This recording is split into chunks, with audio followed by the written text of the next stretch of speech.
Right now, at this very moment, your gut bacteria are starving, and when they have nothing left to consume, they begin doing something truly alarming.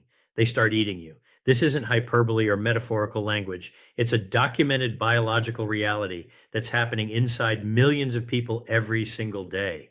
When you deprive your internal ecosystem of the proper nourishment it requires, those trillions of microscopic organisms stop performing their essential function of processing your food. Instead, they turn to the only available food source, the protective mucus lining of your own intestinal walls.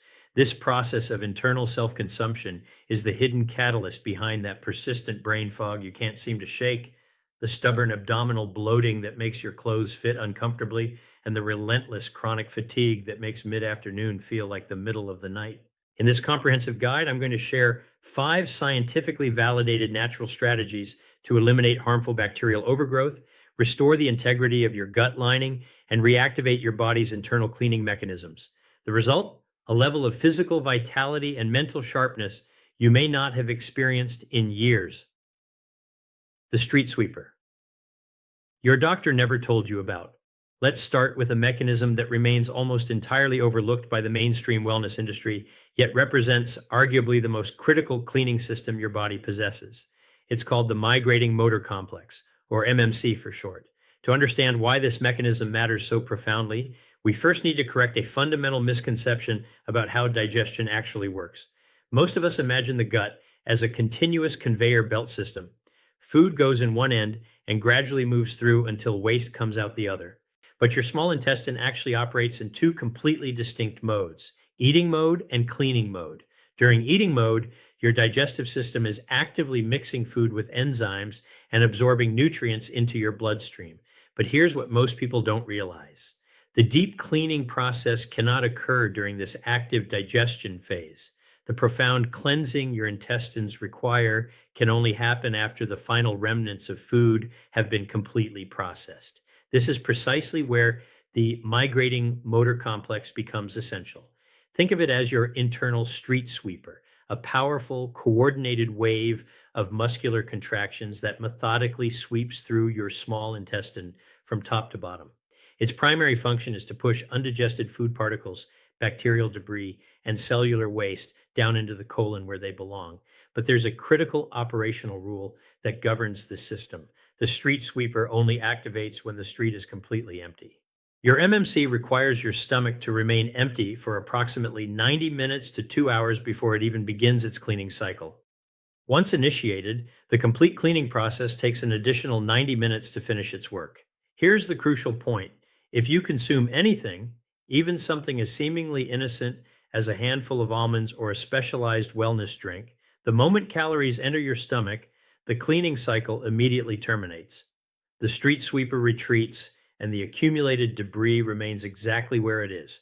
In our modern eating culture, we've become chronic grazers. We consume breakfast, then a mid-morning snack, followed by lunch, an afternoon sugary coffee beverage, dinner, and finally, a late-night treat. Because we never stop eating, the cleaning crew never gets the opportunity to perform its essential function. The consequences of this constant eating pattern are genuinely disastrous. When the street sweeper system doesn't run regularly, bacteria are permitted to stagnate in the small intestine where they don't belong. This leads to fermentation, uncomfortable bloating, and a condition medical professionals call SIBO, small intestinal bacterial overgrowth. Essentially, the metabolic trash accumulates because the sweeper never gets scheduled for a shift. The solution isn't found in a pill or supplement. It's the strategic reintroduction of space between meals. Research indicates that spacing your meals 4 to 5 hours apart without any snacking in between allows this cleaning wave to complete its full cycle uninterrupted. Paradoxically, the fix is about doing nothing. When you hear your stomach rumble between meals and you're not genuinely starving, that sound isn't always a desperate cry for food. More often, that distinctive gurgling is actually the sound of your street sweeper actively performing its maintenance work. By simply closing the kitchen between designated meal times, you allow this self-cleaning system to repair and maintain itself naturally. Once we understand that the digestive system requires dedicated time to clean itself, we must examine the microscopic residents actually living inside the system. Each of us serves as host to trillions of bacterial cells. For decades, We conceptualize bacteria primarily as enemies to be destroyed. Now, cutting edge research reveals they function more like soil in a garden. If the soil is depleted and barren, nothing can grow. If the soil is rich and diverse, the entire garden thrives.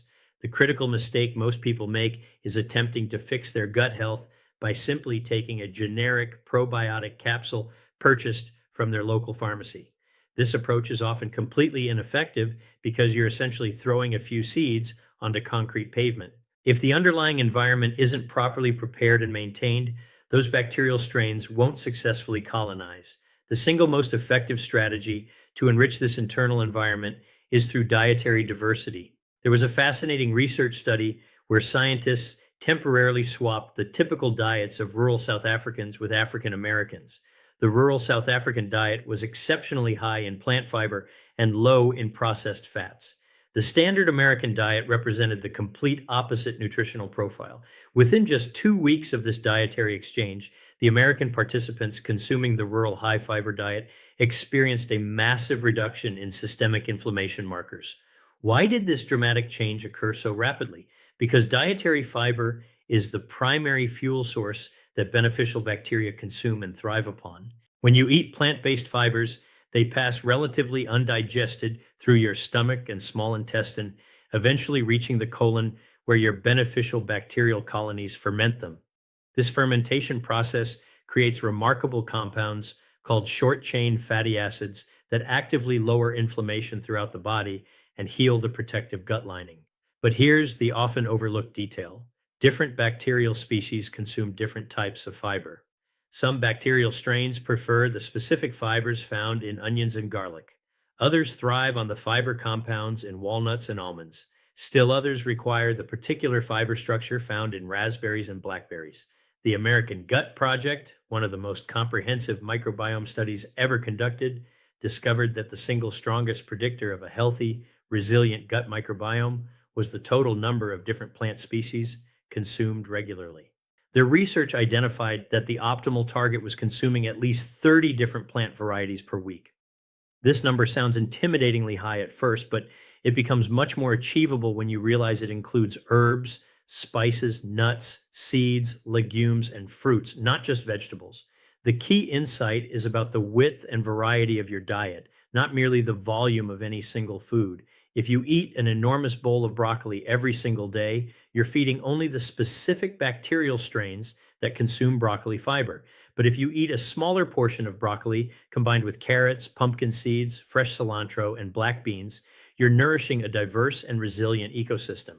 By consciously expanding the variety of plant foods you consume, you build a robust internal garden that naturally crowds out the problematic bacterial species, the metaphorical weeds. Moving to our third mechanism, we need to discuss the critical importance of timing in digestive health.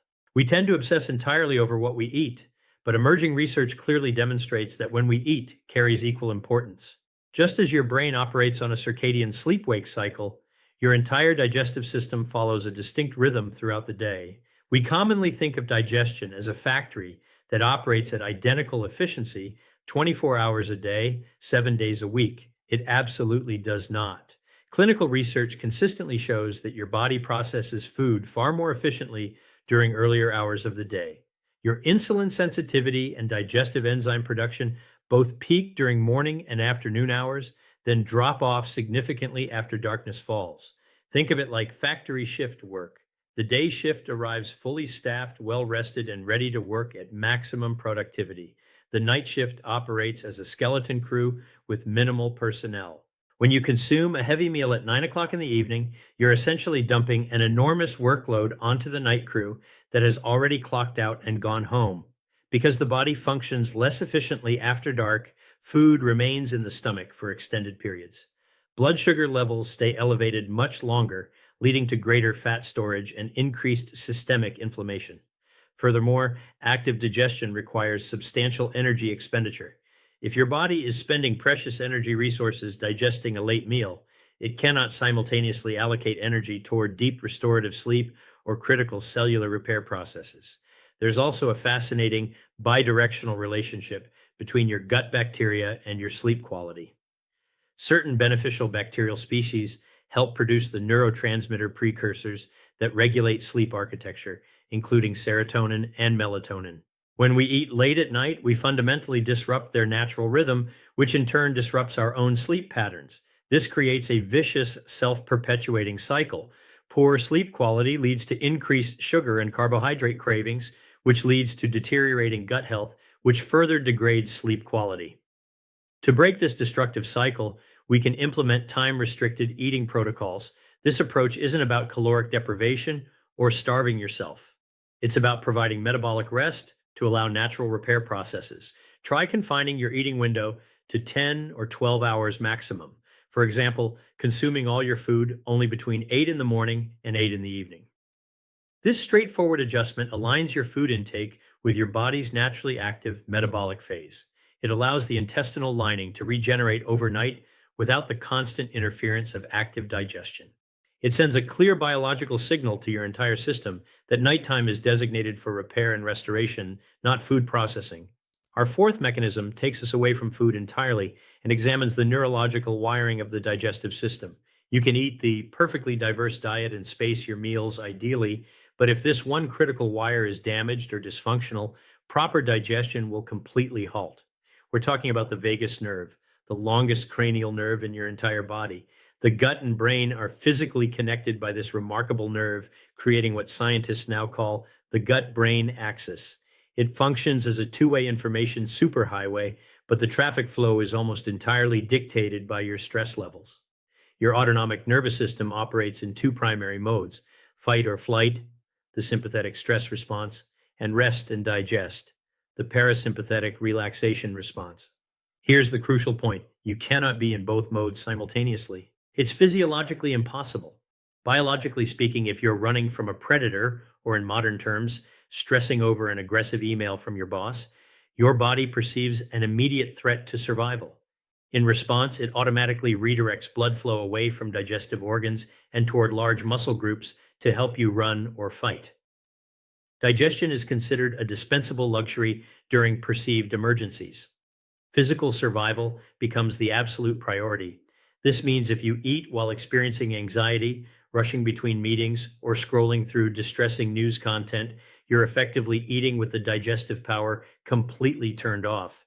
Your stomach acid production decreases substantially, and the coordinated muscular movements that push food through your intestines slow to a crawl.